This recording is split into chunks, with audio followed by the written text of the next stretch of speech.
प्रेमाने ती वाघिणीची पिल्ले उचलली आणि शांतपणे धरून मांडीवर बसवली.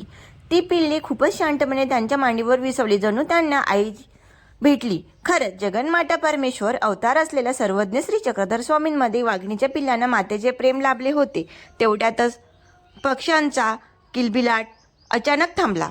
ससे, हरणे भीतीने पळून गेली.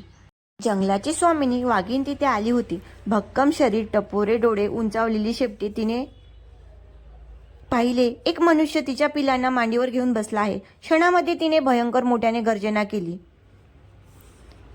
एक झटक्यात ती स्वामीवर झडप घालू शकली असती, पण घडले ते वेगळेच. ते बघून स्वामींच्या एका शांत दृष्टिक्षेपाने तिच्या मनातील कोर्य विरघडले आणि राग नाहीसा झाला.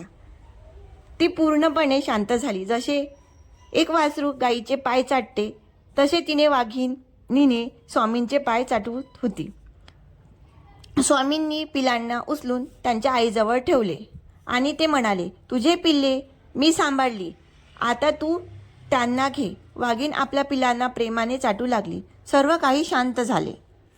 स्वामी पुन्हा आपला पायी प्रवास सुरू केला. हीच ती लीळा वाघिणीच्या पिलांची आणि सर्वज्ञ श्री चक्रधर स्वामी सोबत घडलेल्या जाळीच्या देवाची. तालुका भोकरदन, जिल्हा जालना येथील आहे. आज ह्या ठिकाणी सर्वज्ञ श्री चक्रधर स्वामी